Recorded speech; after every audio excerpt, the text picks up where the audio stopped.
Sekali lagi Jakarta salah satu yang sedikit memerlukan waktu untuk Pak Prabowo melakukan telaah, pendalaman.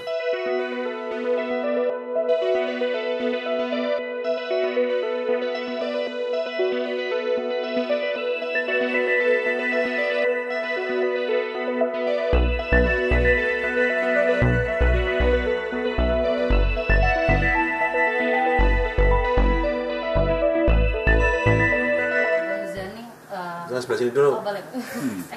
Terkait pemilihan di Jakarta, Pak, kan tadi survei Litbang Kompas itu udah mengeluarkan survei dan hasil tertinggi itu paling tinggi itu calonnya itu Pak Anies yang didukung masyarakat, terus kemudian ada Ahok, kemudian Pak Ridwan Kamil, dan ini kan belum keluar juga, Bapak tadi masih bilang untuk dibuangkan untuk beberapa wilayah juga.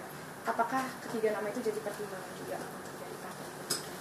Iya, sekali lagi Jakarta salah satu yang sedikit memerlukan waktu untuk Pak Prabowo melakukan telaah, pendalaman dari pandangan dan pemikiran yang berkembang di masyarakat, karena Jakarta adalah daerah yang juga dianggap sebagai kota ekonomi, sehingga beliau perlu pandangan yang berkembang baik dari Koalisi Indonesia Maju ataupun dari tokoh-tokoh masyarakat, termasuk dari kalangan tokoh-tokoh agama.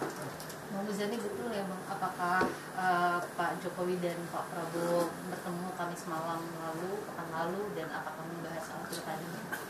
Pak Prabowo dengan Pak Jokowi bertemu rutin, kadang bukan hanya seminggu sekali, bisa seminggu beberapa kali, dan semua persoalan yang berkembang di masyarakat, semua masalah yang berkembang di tingkat nasional dibicarakan bersama oleh Pak Prabowo dan Pak Jokowi, termasuk beberapa perkembangan internasional juga dimonitor oleh kedua pemimpin itu. Kan ada 3 nama teratas, kemudian ada nama Ahok juga. Nah, apakah memang dari Gerindra sendiri butuh waktu karena memang masih mau melobi partai-partai di luar Kim, kerjasama itu terbuka atau seperti apa sih Pak? Mungkin boleh lebih dielaborasi Pak, pertimbangannya lagi apa Pak, supaya ada soundbite-nya Pak Muzani? Ya, intinya sekali lagi pilkada ini harus menunjukkan kebersamaan meskipun dalam perbedaan.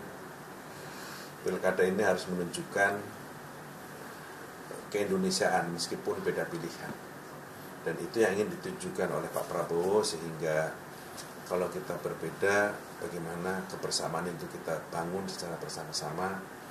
Kalau kita dalam pilihan politik tak sama, tentu saja tidak bisa dipaksakan harus sama. Kira-kira seperti itu, sehingga beliau memerlukan waktu. Di antara banyak sumber informasi, kami layak dipercaya. Karena kami menggali lebih dalam, berpihak pada kebenaran, berpegang pada data dan fakta, agar layak Anda jadikan referensi. Kompas TV, independen, terpercaya.